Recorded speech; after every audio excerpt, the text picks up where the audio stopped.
Today is December 18th, 2014, and this is an interview with Frederick Busse, who served with Company G of the 32nd Infantry Division, the 311th Fighter Squadron of the 58th Fighter Wing, and the 176th Fighter Squadron during World War II from 1940 to 1947, Right. and in Korea from 1948 to 1950. Right. This interview is being conducted at Frederick's home, and the interviewer is Andrew Thompson. Frederick, could we start by just telling me where and when you were born? Well, let's see. I was born April 6, 1914, Chicago, and I can't remember the street. My mother told me, but I always thought it was, I don't know the street. I can't remember the street I was born on, but my dad had a store, and we lived across the street on Roscoe. He had an appliance store and sold records and record players. Okay. But that's, and I went to school, I went to kindergarten there. And then from there on, we moved to, we moved after we left Roscoe, we moved to Britican Woods. And then from there we come to Madison. I think it was I was 7 years old. And we came to Madison, and we lived on Buell Street, and then we moved to Jackson Avenue, and then we moved to Monroe, Wisconsin, and I went to school there, in grade school, and then we moved, let's see, from, where was I?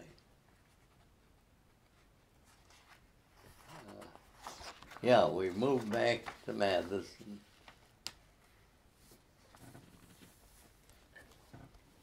And when, let's see, I graduated from Foreman Junior High. Moved to Chicago.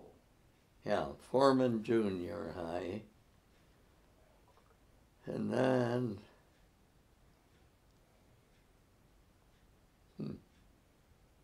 well, then where'd I go from when we came back? You went to Chicago, you went to school in Chicago, then you came to Madison to work with your uncle. From Chicago, you came to Madison to work with your uncle. Not then, because when we came to Madison, the last time we went, when I came to, from Madison, yeah, worked for Fred Busse, hardware store. And that's when I joined Company G. And he said, well, you either work for me or you say so I had to drop Company G, infantry. And that was in 1940? Yeah, I think that was, yeah, it must have been 30. Yeah, it could have been 40. Okay. And did you enlist or were you drafted?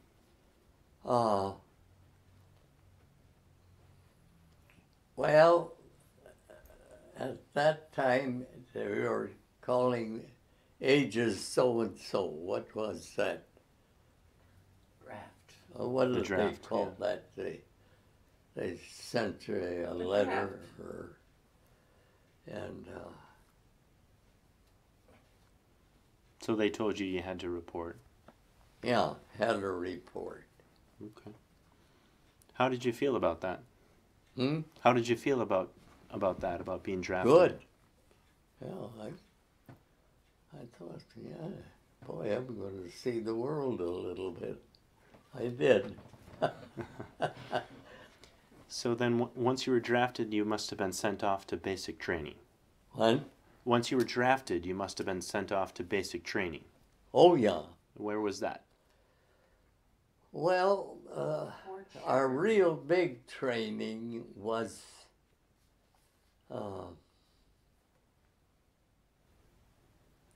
Tallahassee, Florida, Dale Melbury Field.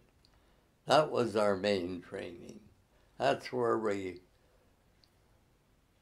yeah. I got a book. It's right there beside you. Oh, there. This is it.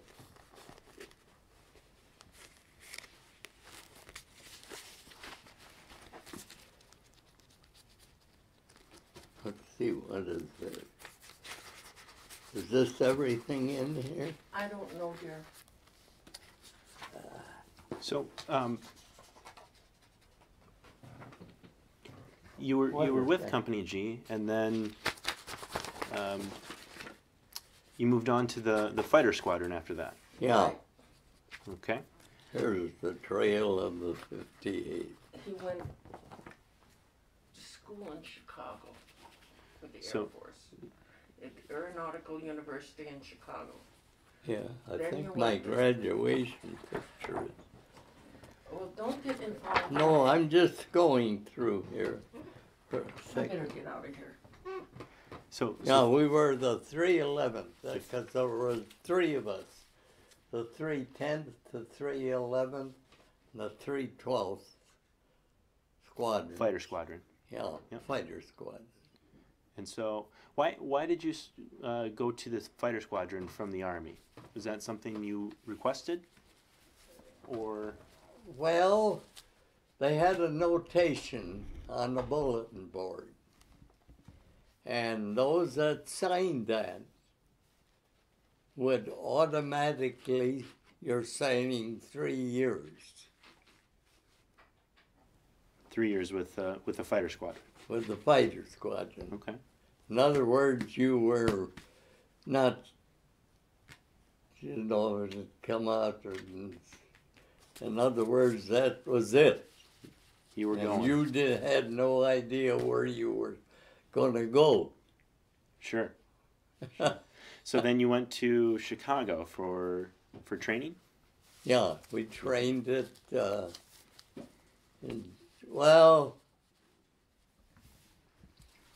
Dale Melbury Field in Florida. That's where they sent it. For the main training. Yeah. For training for the squadron. Mm-hmm. Mhm. That's where the squadron was organized. Okay. What were the facilities like down there?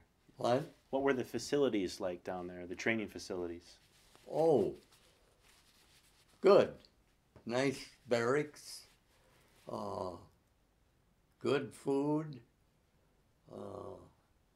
Real nice outfit. It was all right.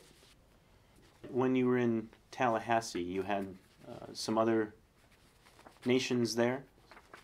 Well, we had to train Chinese fighters, Okay. and so I was probably down there at least a year. Yeah, we had to train Chinese pilots, and that was kind of a tough job because they get a hell of a time trying to talk to us, and we had a heck of a time trying to make out what they were trying to say, and if they had anything that was written, it looked like chickens walked in some black paint and walked across a piece of white paper. So, but all in all, I remember our first contact when we got into, oh yeah, our first contact in actual battle was when we went into New Guinea. The Japanese had lost New Guinea before, but they were still bombing, and there was,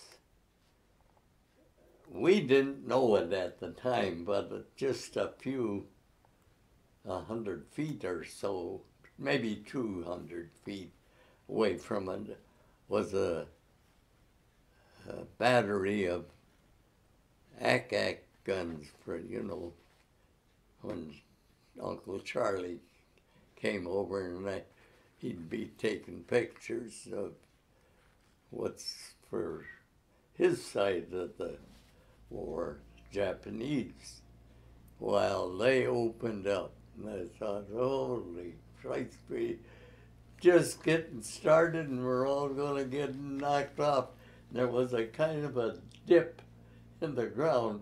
It wasn't enough to cover maybe 3 men, but there was about 10 of us in that place. And of course the ACAC guys got a big kick out of that. Then we used to listen to Tokyo Rose. She was a good old gal. We always kind of waited, see what the hell was really going on. And she would, one night she says, our boys, she said, you did a terrible thing. You bombed their baseball field. And they you know, they, so like us, we had places too, and they were teed off about that. But she would, about every 3-4 nights, she'd burst out. She had a kind of a nice voice, and we pictured probably what she looked like. Old Tokyo Rose. So after your time in Tallahassee, after training the Chinese, after training the Chinese in Tallahassee. Oh yeah, this has all happened. Yeah. So then you moved up to the East Coast. And did some more gunnery training up there. Is that correct? Where? Up on the East Coast. Of what? Of America. Oh, that's all way back. That's gone by. Yeah, so let's go back to that and talk about that a little bit. When we got to the East Coast, we got aboard the USS Ranger aircraft carrier, and but before we had to go,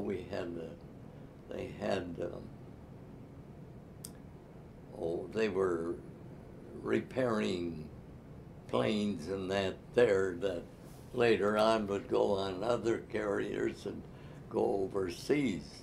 So we had a sergeant by the name of, Camara, Steve Camara, and he went down to get some spark plugs. He said he'd come back, and then we're mostly all women working. God, he said, I thought I could swear. He said, I heard cussing, I never even knew that the words were available. But we had a good colonel, Colonel Odern, and we had a good line chief, Steve Camara, and Woschlegel, and a good parts.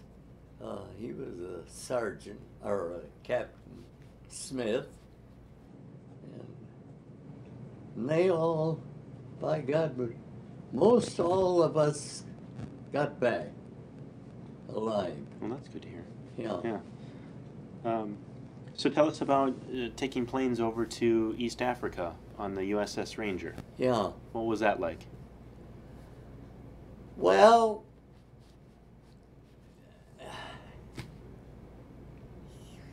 we had to go below decks to sleep.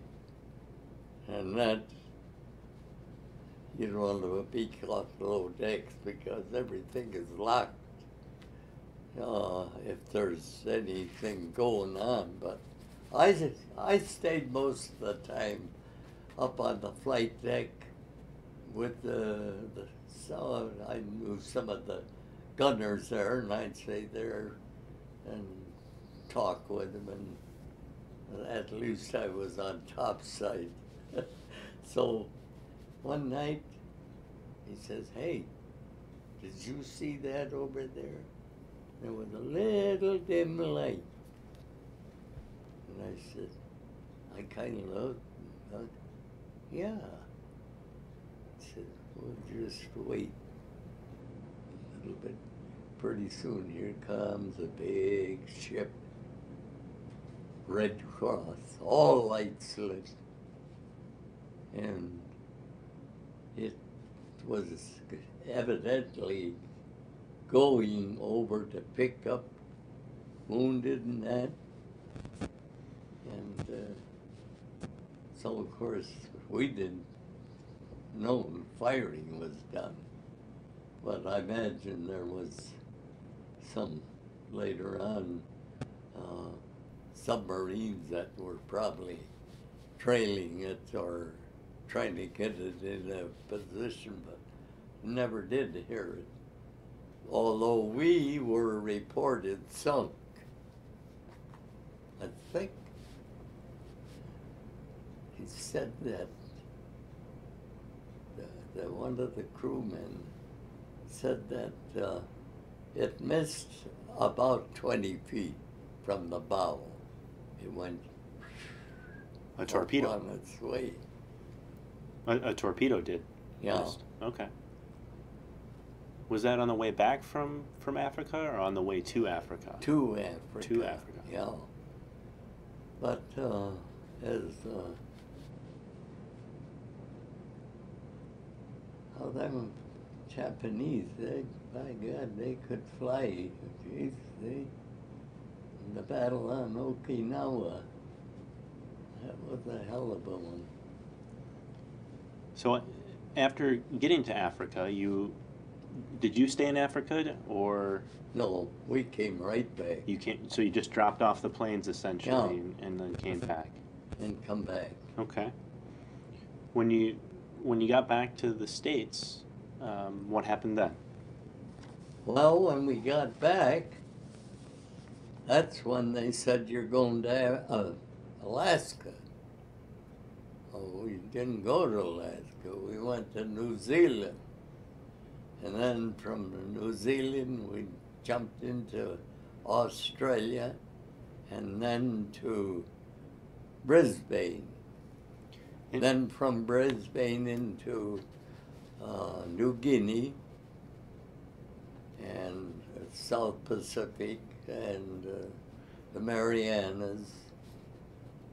And How did you get from the States to New Zealand?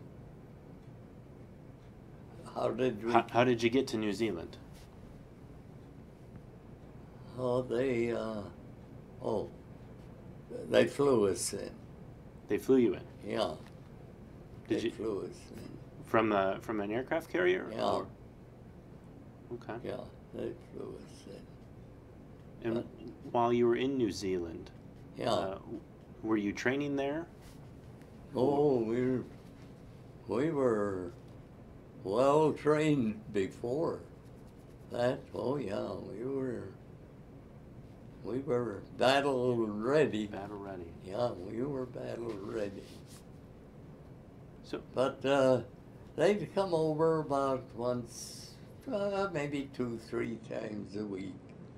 You could see them when they put the lights up on them. You could see them just up there. So the fighter wing was fighting while in New Zealand. Yeah, They were going up for patrols and. they were taking readings, or as I said, we're taking a reading. We said, "Here comes that washing machine, Charlie." They called him Uncle Charlie.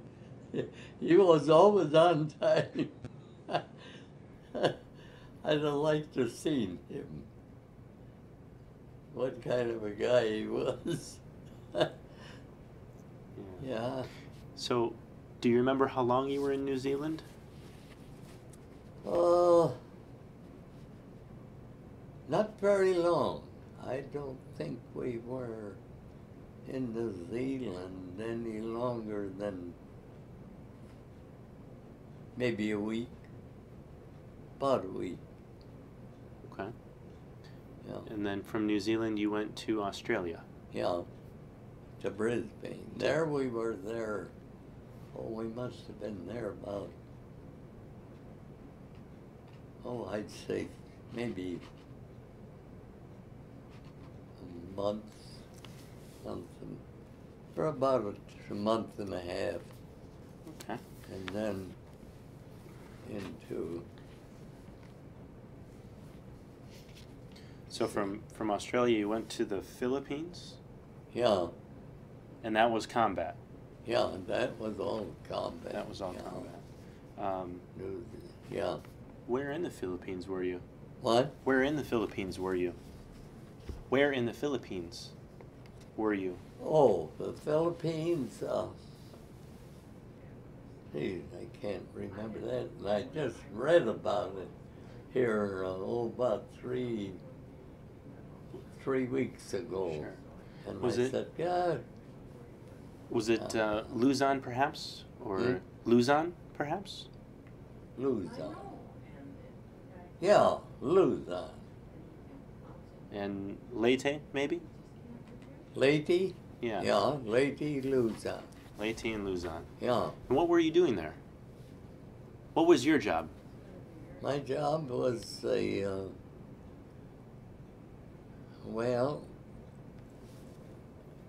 in one way, a crew chief, and a crew chief, So fixing the planes. seeing that they were, I would check them out myself.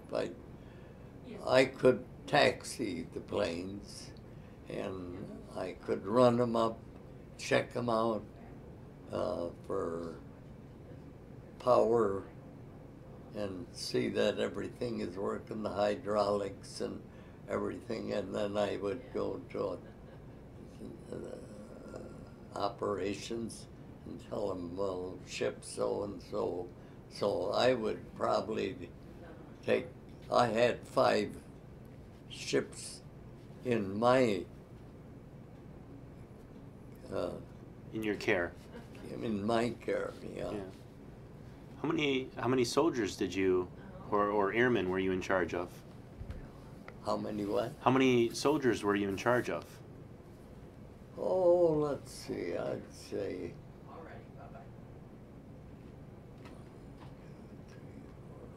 probably around 20 guys. 20 guys. 20, yeah.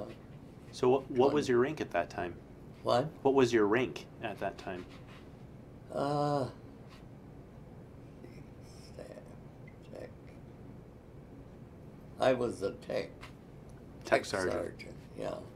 Okay. And how long were you in the Philippines for? How long were we, what? How long were you in the Philippines? In the service? No, in the Philippines. The Philippine in Islands. the Philippines.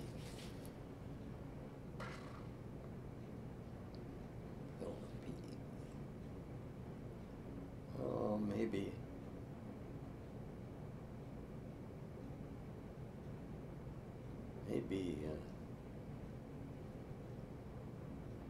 Like about 2 months, I think. 2 months? 2 to 3, yeah. 2 to 3 months. Then to Okinawa, yeah. But you left the Philippines because you got sick, right? You had hepatitis? Yeah. What happened with that? Where did you go from there? The Philippines, Lady Luzon. The hospital was in the Philippines, was it? Yeah, the hospital was in the Philippines, Okinawa. Well, and then to Okinawa, that was the wild one. That was our last battle, Okinawa. Okay. Did anything interesting happen? That was Sorry. when I got sick in the Philippines.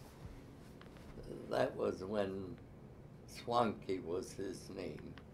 That says, you're going, this time he says, I really know this is true. You're going stateside. That's when, yeah, I said, oh, good. And that's when I went to Okinawa. So instead of going stateside, Yeah, you went to I said, Okinawa. you know, stateside, I happened to see him a little later on, and yeah, how was the States? I said, you AH. That was Okinawa. Oh, did you get there? Oh, geez, I wish I'd have been there. No, I said, I don't think you did.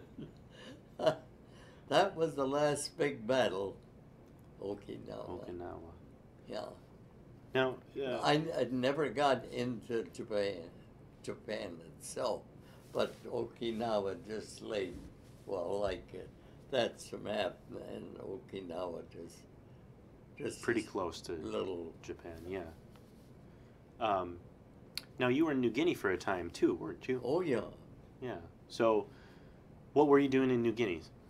Was that combat as well, or was that was rest? combat. That was combat. Yeah. You had a story about the natives in New Guinea? Oh, yeah, let's see. Yeah, this is kind of comical.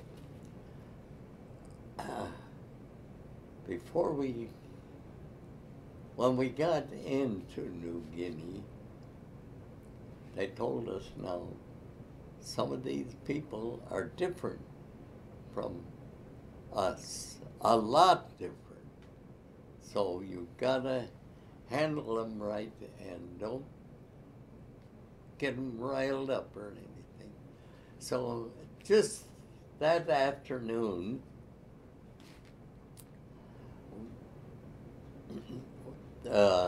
ship came in with cigarettes and candy and all that kind of stuff. And I gathered, I didn't smoke myself. But some of the other guys didn't smoke, so they gave me their packs. So I had about 25 packs of cigarettes. So there were Old Golds and Lucky Strikes and Camels and you know. So somehow that morning I had my jacket on and I'll take them along with me. I'll probably see some of my buddies, I call them. And so anyway, because we had these big knives and to cut kunai grass, which grew high, tall, and we had each one of us had an area about, bigger than this. You had to cut that all down so you could swing your plane in and turn it around so it'd be facing, in case they had to be quick takeoff, they could go right out to the flight lane and gone. So I thought, I was going chopping away, talking to myself. look at somebody. It feels like somebody is watching me. God, I turned and looked around. The grass parted, and out steps this native, big spear. I thought, oh God, my goose is cooked right here. And he looked at me, and I looked at him, and I said, come, come. And he walked real careful, but he had that spear, you know.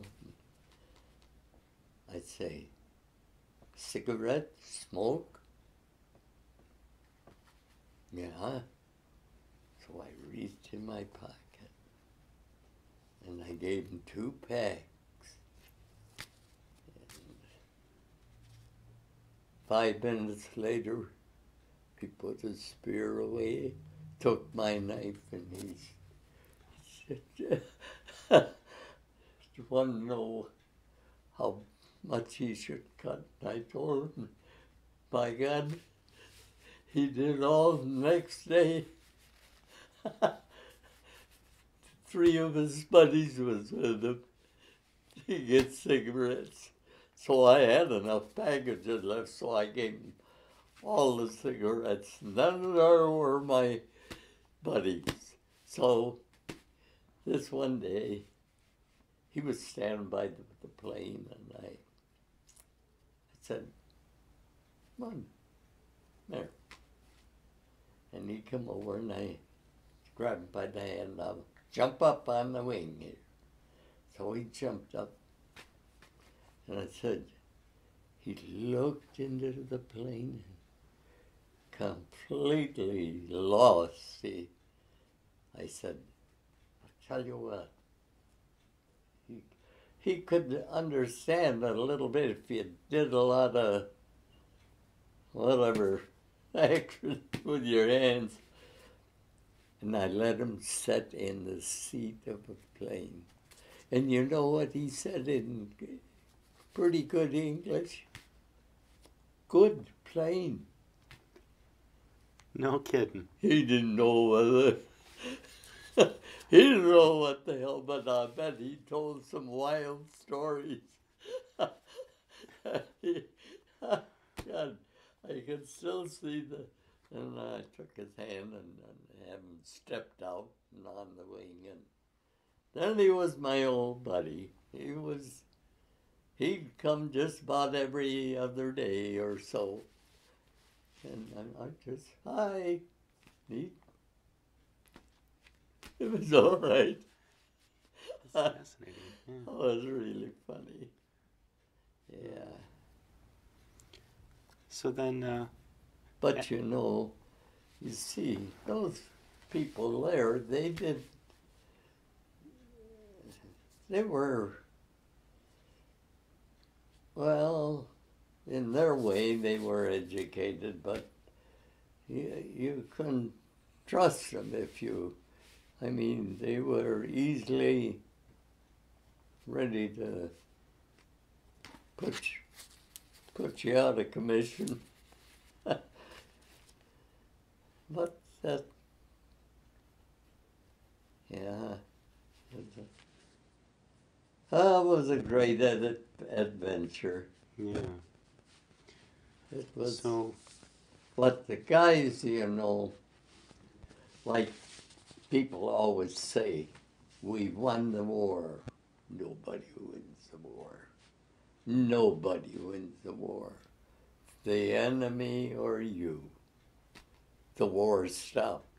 But you gotta remember of all the millions of people that were shot, killed, wounded, legs off, arms off, little kids, some just 4 or 5 years old, aunts, uncles, and mothers and dads, roads, bridges, houses. God, you should see some of the damage. God, you can't even begin to describe it. Yeah. But the next one, they'll be bigger and better.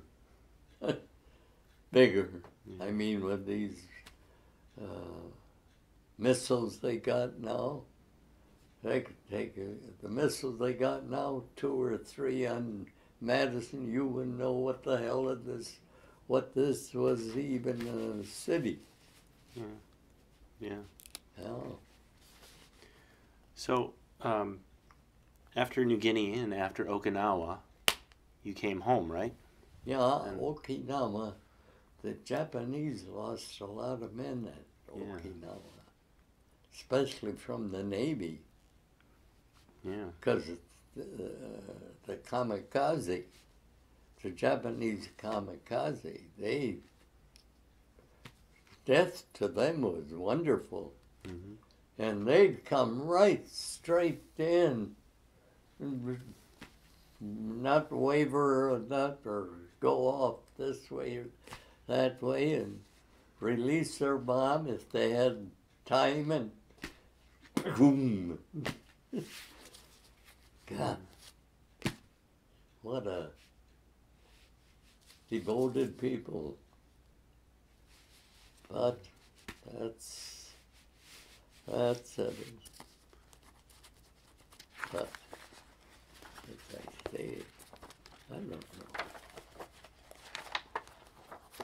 You can look through this thing if you'd like. Sure.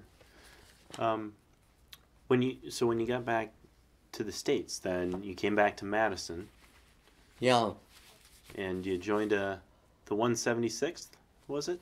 yeah. And then I thought, well, they were flying our ships were the Thunderbolt, the P-47D, and I got one little plane up there, the P-40s. But out here we had the P-51s, and yeah, I had ordered a P-47, and I thought, well, but I don't know what happened to my order. I never got the plane. But yeah. So you So all I got on them was, well, this could have been worse. And I had, before I left, I had the girlfriend I knew well, but, and yeah, when you get back, Fritz, I'll marry you.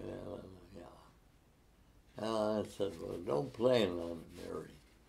I said, where I'm going the next time is going to be 20 million Japanese. And I said, one of them guys is going to have my number, maybe.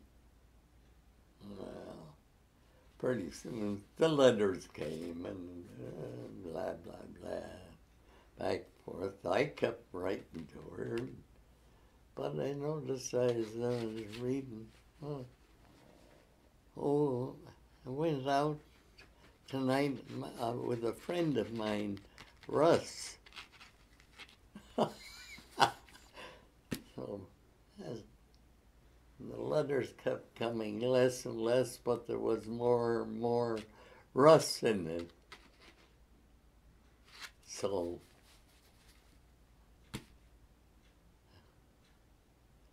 anyway, I went to the hospital to see her. She was dying from cancer. Yeah. So Well. that was. with when you were with the fighter wing here in Madison. When you were with the fighter squadron here in Madison, Yeah. the 176th, you got alerted for duty for Korea. Is that correct? Yeah, Yeah. So, what was that like? Can you tell us about that? we didn't get to go. You didn't get to go. Why is that? see. Why didn't we go?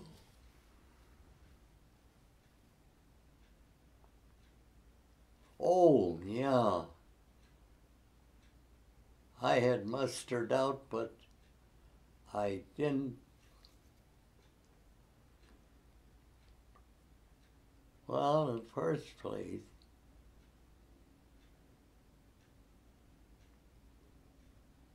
no, I didn't go. I was older. Were you sick at all? Yeah, I had 2 bouts when I got back here. When I had to take me to the hospital for a week or so. But, yeah. So then you didn't go to Korea, and you got out in 1950, is that correct? Yeah. 19. Yeah. Okay. And then what did you do after that? After that, well, after I got back on my feet again, then I went, see, a guy by the name of, I got back into appliances, selling appliances, used and new and repairing. So when I got, let's see, I retired when I was 84 or 85. I retired. So long career in appliances, huh? And then from there on, I just coast along. Waiting for the next big one. And I says, yeah, that'll be a nice one, and I'll be probably down below where it's hotter than hell. So I'll still have a hot battle. Yeah. So, thinking about your military service in big terms, what did your service mean to you throughout your life? What did it mean? Yeah. It means that I didn't have somebody try to get me not to go, but I was ready to go. I'm German, but you couldn't let that nut go any farther. But that's war. He was a nut. And I think what drove him was the hatred he had for Jews. Mm-hmm. And I think what really is that his father or his mother must have had Jewish blood in him. And I think that he never said, but I think that's what drove him off the wagon. Yeah. So you're very proud of your service then, correct? Yeah. Yeah. I As you did the should be. right thing. I have no regrets. Yeah. But Did the you? only ones I have is guys that say, "Daddy, can you get me out?" And this, or didn't give a damn either way. So other guys from your generation Yeah, who didn't go. that didn't go, but that's long gone. That's history. You go back history, my God, into the 1500s, the 16, 17, 1800s. There was always wars somewhere. Yep. Yeah. Did you win any awards during your service? I got I got 3 Bronze Stars in campaigns that I was in. But that's all. I didn't do anything. I don't know why they gave them to me. And I didn't do anything spectacular, but I was there, so Sometimes that's enough, huh? that's enough. Well, I did what I had to do, yeah, and I did a good job. yeah, absolutely. I did We thank my you for job. that. We thank you for that. And that was it. Do you have So- any other stories about any of your friends that you remember? Oh, yeah. I had one guy, I used to, when we were going to Africa, we were on the carrier, you know, and this little guy, Joe Shamatera, he was a kind of little short guy, but he'd always come up to me. He liked me or something, I don't know. But he'd look at those legs.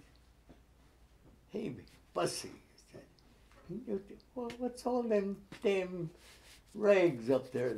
I said, those aren't rags, those are flags. Oh, what's it say? Oh, gee, they got, holy smokes. What's what? I says, there's a big, heavy German, this battle wagon following us. He looked, I didn't see anything. I said, no, he's about 25 miles from us, maybe 30. Well, how can they see? I said, observation. Well, Joe didn't know no more. He didn't give a damn. Yeah. Oh, God. Yeah, that was funny. Yeah. Well, What? is there anything else you want the listeners to know? No, I can't think of it. And unless another big battle comes up, and what can I do? Nothing. Well, you've certainly done your job, and it's time for somebody else to pick up that, huh? You know, that reminds me of a joke. This guy was over after the war, and they were standing, and they were having a big parade, you know, coming down the street. And this is over in England. And he's standing right next to an Englander. And they were, oh God, going on, hooray for the Queen, and here comes the Queen. And this guy's standing there saying, oh, piss on the way, on the Queen. And he looked at him, and he says, I say, old chap, he says, you can't do that, you know? You can't even approach her.